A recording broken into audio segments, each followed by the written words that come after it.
Hey, what's the market like? How low will the sellers go? Are the prices negotiable? These are three of some of the most common questions that we get, and we've got a few others in store for you too. Today we're talking about Q&As with the MOMs. Thanks for tuning in to the Realtor Moms podcast. I'm Tasha. And I'm Jamie. We're full-time realtors in the FM and surrounding areas, and admittedly average moms. This is how we sell homes And try to keep our kids alive. Hey everybody, thanks for tuning in today to the Realtor Moms podcast.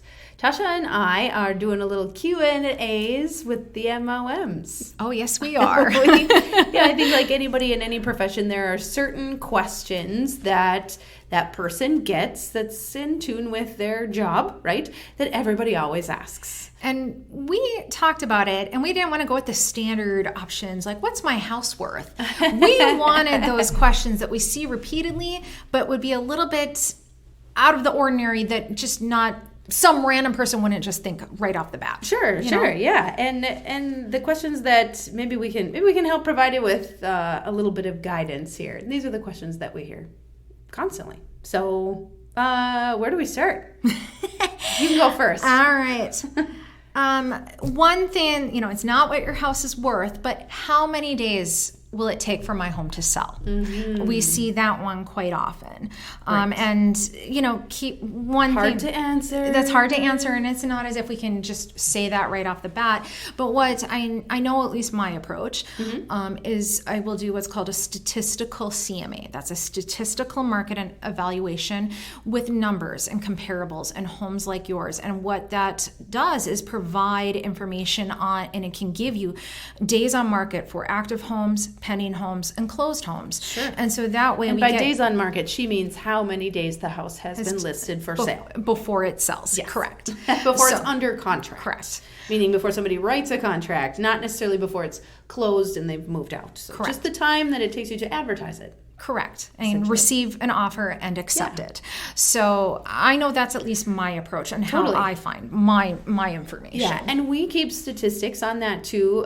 So Tasha's going in, like when you're ready, we're talking about your house specifically, you're getting really, wanting to know how to plan for your next moves. But in addition to that, if you're just kind of looking off the cuff, we do keep sort of some of those statistics based on price ranges available at our office. So kind of two different ways we can approach that for you is, are we just talking in general? Then we've got some numbers, and that's kind of based on, sometimes it's mostly price range, like I said, but also some areas, right? Certain markets are more higher in demand than others. And certainly when you get a little more serious and ready to actually think about listing the home, then we'll get down to the nitty gritty. Exactly. Mm-hmm. So, and tune it in. I'm going to take it on the buyer's side. I know you get this question every time as well, but if you're working with a buyer and they see a house that they like it a lot, I get so do you think the price is negotiable? Oh, yep. And sometimes I get that when I'm standing in the house and I'm at like an open. Like, how low can we go? Right.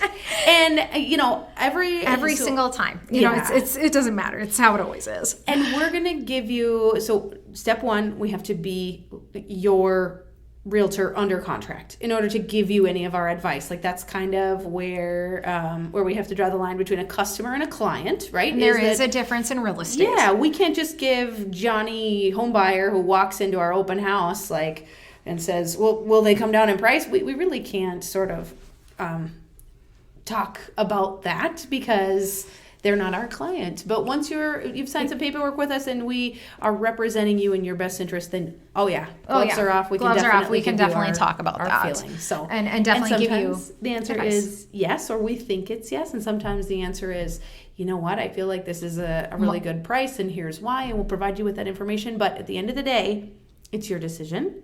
And we're here to support you through it and help you make the best offer that is most likely to be successful for you. Exactly. And make you happy. With your time frame and your motivation. Mm-hmm. So that's really what this is about. So that was a long way of saying maybe it's negotiable. maybe. But we're gonna do the work to figure out why it is. And our advice will change from house to house to house. Totally. There's all sorts of factors. So those are the things Jamie and I spend time evaluating as we're going from home to home and helping our clients. So, What's another popular one you got?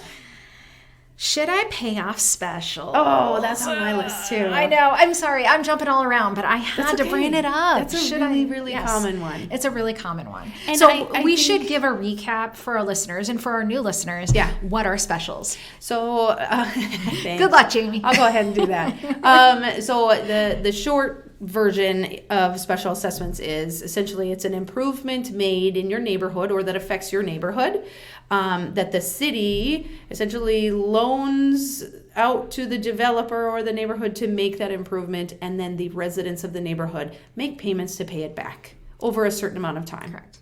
So you may, and it's not just new construction properties. It can be existing homes if they fix up a sewer system and then they redo a road. Exactly. A lot of times it's not a tax, it's a special, but I sometimes refer to it as an infrastructure tax. Kind of, yeah. Kind of, but there is a capped amount that shows on the city parcel pages and the county parcel pages of what is left to pay off and what your yearly annual installment fee is until it's paid off. And they can add new ones as time goes by. So we could never tell you that any home is guaranteed to not have any specials or that they wouldn't go up in the future, because it certainly happens. Yes. But you make payments on those special assessments, so sort of that debt that's owed against that property for those improvements at the same time as you make your tax payment. Correct. So in North Dakota, that's once a year. In Minnesota, it's twice a year. Correct. And so reasonably thinking, and we understand where buyers and sellers are coming with this. Because they're thinking, how do we lower our monthly payment? How do we lower our payment? Well, if we pay off the specials, then we don't have to escrow for that amount. We don't have to make that part of our payment, and it lowers our monthly obligation. Here's where it comes in. Yeah, tell us why it's not always a great idea. No, it's not always a good idea. Here's the thing. In fact, I would say it's not usually a good idea. Yeah, not usually. But if you are planning to be in the home for 2 years, 5 years, maybe even 10, you're never going to see dollar for dollar on your investment, on your return. And if you pay that off, you very well won't see that money back. Yeah. Every home, every person, all the advice I give to my clients is if you're buying a home in Fargo, Moorhead, West Fargo, or the surrounding areas, pretty much plan for specials, to have them, because that's the reality of it. It may be low, it may be high, depending on certain scenarios, but that is the reality we're in. And so every home, it's just kind of an expectation that specials will be honored of some variety.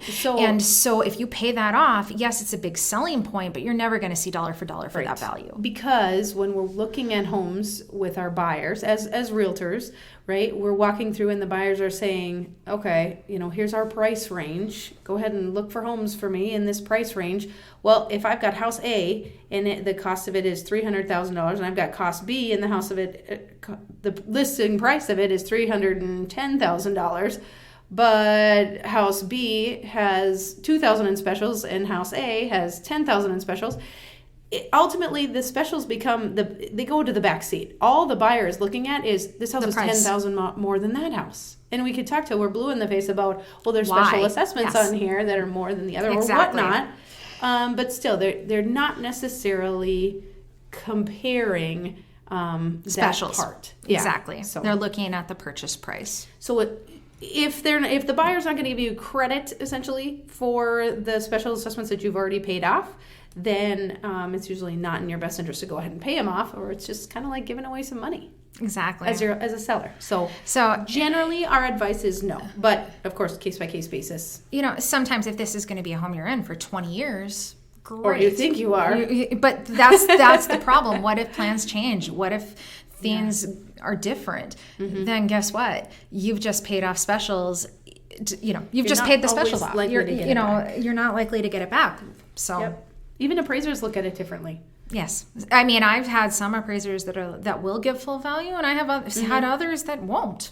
So it can vary greatly. Yeah. So. And that depends on all kinds of things. Yeah. Okay, my next most popular one is, do I sell my house first or list my house first, or do I go out and try to find my next house first? And in a market like we've had recently, that can be a really tough decision to make. Exactly. Because when houses are flying off the shelves, if you make a contingent offer, you're probably not going to be considered, or you're not going to be considered as strongly as someone who's non-contingent. And by contingent, we mean I want to buy this house, but I have to sell mine first. Correct. That's a contingent offer. So, again, sorry, not giving you a black and white answer on this one. It's kind of a case by case, but and it also market conditions really factor into this type of scenario. But we can always make a plan. And again, case by case, sometimes we will go in and help you get your house completely ready, even though we're not necessarily listing it for sale. Get it completely ready, maybe get those photographs done, take some seasonal pictures, because it could be a couple months before you list your house. What if you're building? Yes. What is the timing like on that? Exactly. It all plays into it. And you can always put your house on the market and put it under what's called a stop clause. That's a subject to owner purchase clause. Some agents will give you open-ended stop clauses. Other agents might say, okay, you have 2 weeks to find a home. It all varies, but that is an option. What Tasha means when she's saying some agents will, she's saying if an agent representing a buyer writes you an offer, correct, you may get an offer that says, okay, we know you're not going to sell unless you buy, but we're only going to give you 3 days to buy. Whoa! Yeah. That might not be enough time. Exactly. But some agents might give you 2 weeks. 2 weeks. A month. A month. Who knows? I mean, I've had some that have been open-ended. Take your time. That's how much they love the home. Yep. And that buyers had flexibility. So with that being said, everything's a negotiation and that can be worked through. But on a case-by-case basis, we can certainly take time to go through what's in your best interest. And maybe it's not so much about the timing of getting contracts organized. Maybe your bigger concern is, how do I get all my stuff out of this house before it sells, but when I don't have anywhere for it to go because I haven't bought that house yet? And that's another thing that we can work with our buyers and sellers on is maybe it's a delay of possession. Maybe we help you find a temporary storage solution. There are moving companies that will store the items on their trucks overnight as long as you have the first drop off in the morning. Right. So there are workarounds, and depending on your situation, we can help you kind of figure out the best way forward. But yeah, that's another super popular question. Exactly. What do I do with my stuff? Sell first. Yes. And what do I do? Do I sell first? Buy first? Yes, these are common questions we see all the time. So. All right, you got one more, and then I got one more. What do you think? What's your next favorite question? Oh, gosh. Okay, I'm going super... this is the one I get from anyone and everyone under the sun all the time. How's the market? How's the market? Yep. So that's not too specific, but I had to bring it up because I swear that's the one I get. It's the ultimate question. That's the ultimate question. Yeah, it's the elevator question. You're in real estate. How's the market? How's the market? Exactly. If you have to sell, we can get it done. And if you have to buy, we can get it done. That's not the answer to the how's the market question, because obviously it depends on when you're listening to this podcast. We would have a very different answer. But at the end of the day, when we get hired to do the job, which is to sell your house, we get it done. Find one, we will absolutely get the job done. So yeah, ask us on the day you call us, how's the market? And then we'll give you statistics exactly and details. But that's a really, really good question. I mean, that is definitely the go to the backyard barbecue. Everyone under the sun is asking that question. Yeah, that is the backyard barbecue question. Exactly. That was on my list too. Okay, so I guess my last one is a very common question I get from buyers. How many houses do people usually look at before they buy? Oh yeah, that's a common question. Yeah. And we've covered this before. I think we have. You would be shocked, I think. Like, most people try on more pairs of shoes than they ever look at houses, right? And yeah, it's a much bigger purchase, but also there's a lot more involved to it. And we don't bring people through houses that don't meet a certain number of their criteria that they ask for. We really try to zero in on what are they looking for. I do buyer consults all the time with any prospective buyer. I want to sit down and get to know them, what they need, why they need it, and really zero in on what's the type of home that's going to click and work with their situation. And if I can do that, then that's incredibly, it's not going to take weeks. I know unless their request is very specific. Yeah, if their request is specific, it can take longer. But many times I've been able to cut my time down in half I can, and because of how I work through the process. And I bring up our Flex MLS system, and we go through all the listings, we go through all the photos, and we mark the houses in and out. And then I make a specific question between then and when we're meeting to go look at homes, is I ask them to drive by the properties. I ask my clients to kind of really look and evaluate properties just to rule them in and out for those reasons.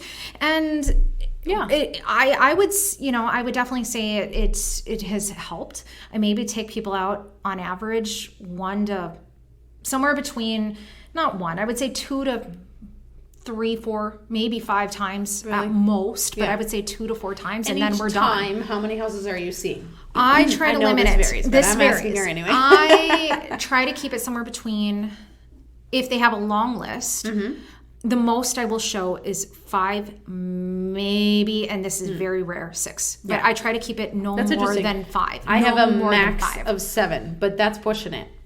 Because once you get to house 3 or 4, you're starting to forget the details of the first 1 or 2. But, again, there's always exceptions, right? Like if you've got, if you're coming in from way out of town, like you're driving several hours just to be here. Exactly. We're going to make it work for you. Like we're not going to be like, 5's my max. Sorry. Come back another time. No. But if you live in town and it's easy for us to kind of go look, I do this so that way you're not, my clients aren't feeling overwhelmed. Yes. You can get incredibly overwhelmed. Right. And this is another reason why naming the homes, not, 1428 Oak Street, if that's I know that could be a real address. I'm just making it up off the cuff. But I honestly, let's name the homes so we can remember them. We're in way too many homes to remember addresses all the time. I'm not very good at that kind of thing. Yeah. It escapes me. So,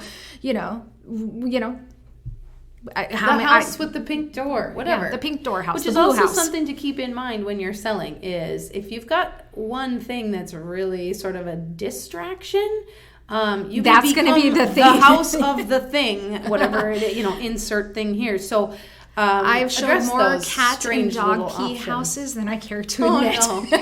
Well, I want to circle back to that one a little bit more again about how many houses do people see before they buy, because it's not super common. Like it's not more than 50% of the time, I wouldn't guess, that people buy the first house that they see. I would say probably for me, it's probably not 50, but I would put it at a good 25 to 40%. It really is. Because that's the one that got you off the couch.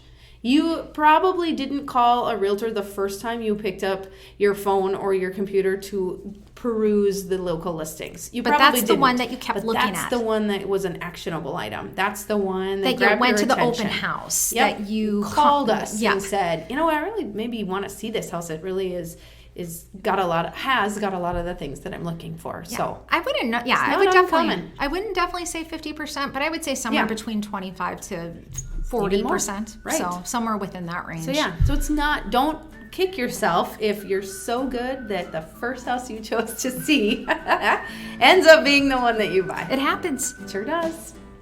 Well, those were our questions. You got anything to add? Not at this point. I hope you guys enjoyed.